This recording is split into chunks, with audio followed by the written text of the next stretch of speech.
If you're in year 13 or year 12, watch this video. I'm gonna turn off the slides because I mean business. Hey guys, welcome back to my channel. Today I am going to be giving advice to you because time is ticking. If you're in year 12, you need to watch this as well. Most of this is specifically for year 13s, but I recommend you to always watch this. First advice is all about personal statement. This is specifically for year 13s, and if you're in year 12, you don't really have to worry about it, but always keep it in the back of your mind. Personal statement. I'm already getting flashbacks. Do not use AI. If you're in year 13 right now and everyone's talking about AI, let me get this straight.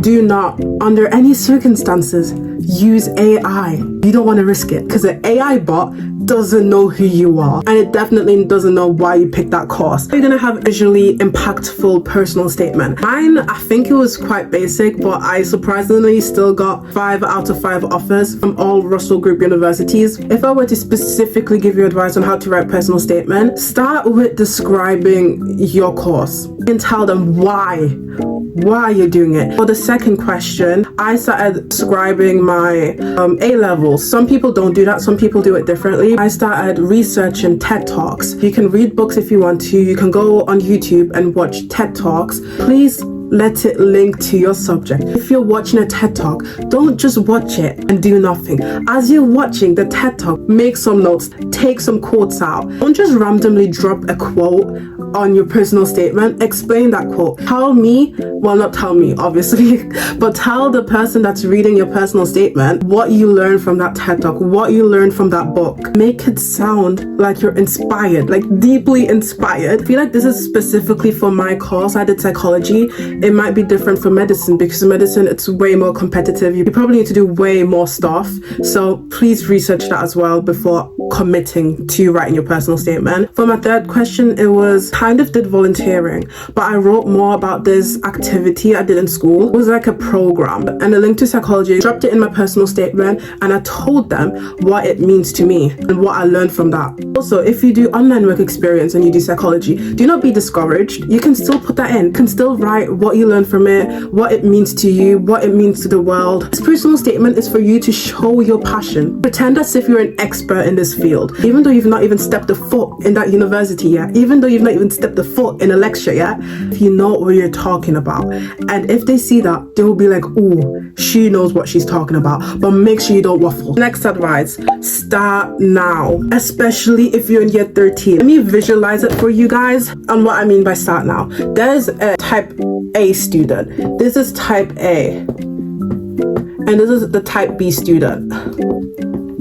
You guys see this? Type A, type B. What's the difference between them? Type A they started since day one in year 12. You in year 12s, you need to start now. If you're in year 13 and you did not start in year 12 and you did not like push to your max potential, you started in year 13, you did not do any work in year 12 hypothetically, and you messed about, you still have the chance to start now. Let's talk about type B, because I feel like if you don't truly lock in at the very start, it's easy to be the type B student.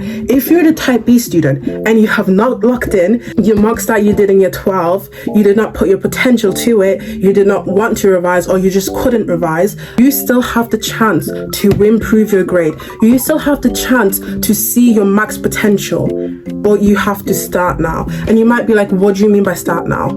If you did absolutely zero revision in year 12 and you're going to year 13 right now, in the first week, 2 hours, I am being very generous, I would say 4 hours or 6 hours, but I do not want you to get burned out. If you don't know how to like do revision techniques, please get on top of that immediately. If you've never revised ever, and hopefully you actually revised, 2 hours or 1 hour a day, build it up gradually. This is your sixth form. This is a very bad drawing of a sixth form or college. You need to be in that sixth form 24 hours. I am joking. I don't mean literally 24 hours, but you need to be there for the majority of your time. You might be like, what am I going to do in this sixth form or college? You're going to go to your teachers. Are you guys seeing this? This is a very bad drawing. You're going to your teachers. These are your teachers right there. You're going to ask them, how do I study, how do I revise, how do I implement exam technique. Try and aim for at least one past paper a week and increase it gradually to 2 times a week. Like 3 is way too much. Let's do, I'm so sorry, I can't use my whiteboard anymore. I accidentally put a Sharpie on it instead of a whiteboard pen. So, as I was saying, make sure you know how to write in the way the examiner wants you to write. Do not overwork yourself. Do not burn yourself out. If you know that, I don't know how to do a past paper, do past questions. If you don't know how to do that past question, learn the content first. Make sure you understand it. If you're a type A student, you got on from the start, not extreme revision by the way, just doing the bare minimum, I would say, and you're consistently getting like B's, A's and A stars, I would just suggest for you to bump up those past questions, do a past paper, regardless of what position you're on right now. Do not slack. As long as you keep on moving forward, you cannot be brought back. Also, make sure you utilize your resources. Those revision books, I never had to purchase anything because I used the resources I had in school. If you don't understand the topic, ask them. Don't be scared of asking a question. Nothing is worse than being scared of asking a question and that 20 marker or 12 marker or 16 marker showing up, but you did not ask that question because you were nervous too. So please don't be nervous. Go up to your teachers, utilize the resources you're given. Now, the next advice, do not skip your lessons. It's super sabotaging, self-sabotaging to skip a lesson. Unless you physically can't go, unless you mentally can't go, please do not skip a lesson because it will bite back at you. Even skipping one lesson, workload will increase and increase. And if you genuinely can, please aim for 99 and above attendance because you really need it. And if you miss your lessons, it's not the end of the world, but you have to catch up. Immediately when you miss your lesson, the day that you're missing it on or the next day, catch up. Just get it done with. If you're confused about the topic, go to your teachers, ask for help. How do you revise? How do I revise? The way I revised in GCSE was nothing compared to the way I revised during my A-levels. Based on my GCSE performance, I was predicted a BBB for my A-levels, which is not bad at all. BBB, still good. But I ended up with A star, A star, A. The way I structured my revision was completely different from GCSE, going on to a jump to A-levels. So, how do I revise? Blurting. You might be like, how do I blurt? You don't understand the topic. You look at that topic. You write down notes. You don't just blindly read. As you're reading, you have to understand it. If you don't understand key phrases, you research it. What does that mean? You have to give it meaning, semantic, all of that. Give it meaning so it can enter your, do I remember some A-level psychology terms? Temporal lobe?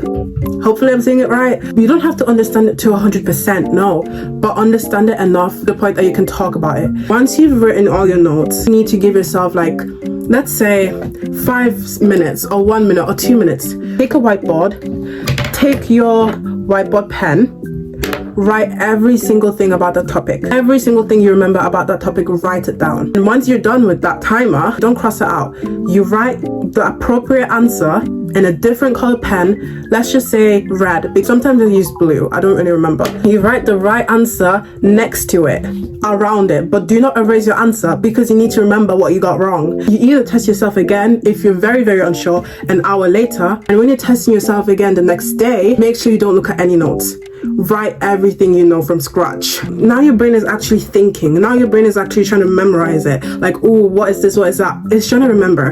And if you just look at the textbook, it defeats the whole purpose. And you should repeat that for your whole topics. Blurting works best for me for psychology. For business, it's completely different. I do use blurting, but I also use a lot of past papers. For me and for everyone else, it's very subjective. But try and figure out different revision techniques because there's a bunch of revision techniques, guys. It's not just a specific one. The next advice, while you are doing your marks, while you're giving teachers stuff to mark, make sure they're very strict with marking. My sixth form, it was very much anonymous. They didn't know whose work they were marking. It would be really sad when your teacher, for example, marks your work and all of a sudden you are getting like A stars every single time. But in the real exam, because your teacher was so nice with marking, all of a sudden it drops to like a B or a C. You'll be confused. And don't beg for marks. Like, for example, if you get 1 mark off an A star, don't be like, can you actually remark this? No, In the real thing, the examiner's not going to be like, let me actually give her 1 more mark because she's off an A star. If you truly believe that you needed that 1 mark because the marking wasn't correct or something, ask your teachers to remark. But if you knew that it's quite subjective, do not ask for that remark. Always look at the mark scheme. That's what I would say. Some examiners are very, very strict. Some examiners are lenient. You don't know who's going to be marking your paper at the end of the day. Always try your best. Always explain it with precision. Because I remember when I was in 6th form, I was doing mocks, and the mocks I was getting like 70 something out of 100, which was still an A star because the test was very hard. I was like, oh, why am I always getting 70 something out of 100? Because my teachers were always very strict with marking. That was very beneficial in my opinion, because in the real thing, when I did my A levels, paper 1 I got 92 out of 100, which is crazy. You do not want to like risk it. So whenever you write something, make sure you give it your all, and make sure you go to your teachers and they mark it very, very strictly. Next advice, how to manage stress. Very important, especially as a year 13 student. First of all, this is very subjective. Everyone manages stress differently. How I managed it, I did past papers. That's how I managed stress. Past papers under exam conditions. When you're sitting your exams, there's going to be a clock. Time is ticking every single second. The time changes. While you're writing, you have to mentally time yourself. If it's a 20 marker, in my opinion, I spend 20 minutes on it. Max 22 minutes on it. If it's a 10 marker, I spend 10 minutes. If it's a 12 marker, I spend 12 minutes. And you might be like, what? How? You have to train yourself. And how do you train yourself? Do past papers. The moment that timer stops, you stop that paper. You do not continue. Act as if it's a real exam, which then allows your body to get used to that sensation of doing an exam. And do not just do a past paper in one place. Do not just do your past paper in your room, because your body will get used to that environment. So if you change an environment, your body will not get used to it. You will be anxious. So your recall might be poorer. Do your past paper in your room. Do your past paper in like a cafeteria. Do your past paper in like, I don't know, your library, downstairs in like the dining table if you want. Obviously, it's very difficult to do a past paper when everyone's talking. I have headphones and I put it on like brown noise. And the real thing, I was still stressing, but I managed to finish that paper, the whole of the paper, even though a question I didn't really understand it, because I was so used to doing past papers in that time condition. Another way you can manage stress is to drink water, to exercise if you can, to not compare yourself to other people. Try your best, but also don't burn yourself out. Please just take a break because you need it. Whenever I used to do mocks, I always used to have a little break, and I used to binge watch K-dramas because that was my break for me. Yeah, please don't limit yourself. You deserve a break. You don't want to burn yourself out. Also, people always say that year 13 is super hard. Yes, it's hard. So many people have gone through year 13. You are no different than them. You will get through it. Once you're done with it, you're done with it. You never have to look back at it. If you're a type B student, do not try and do an all-nighter. Even if you're a type A student, don't do an all-nighter. Towards the end of year 13, you might see yourself in the library a lot of times, which is absolutely fine, but always remember to look after yourself, look after your mental health, and whatever you think you got or whatever you do get, a grade is literally just a letter on a paper. It does not define you. It does not define your capabilities. It does not define who you're going to be in the future. So do not stress about it. Don't value that thing as your whole life, because A levels is not your whole life. So by the time I've already posted this video, there are year 11s that go into year 12, and there are year 12s that transition into year 13. And I wish you all the best of luck. These 2 years or 1 year that you have left will go by really, really quickly. You won't even realize that you are done with your A levels. Don't stress, you got this. As I said before, what you do now is what makes a difference in a year or 2 years. Always try your best and God will do the rest. Thank you guys so much for watching this video. I might post advice videos every Wednesday and then lifestyle videos every Sunday. I don't know when I'm going to implement it, but we'll see. Thank you guys so much for watching this video. Make sure you like and subscribe, turn on those post notifications so you'll be notified every single time I post a new video. Have a blessed day. God loves you. God bless.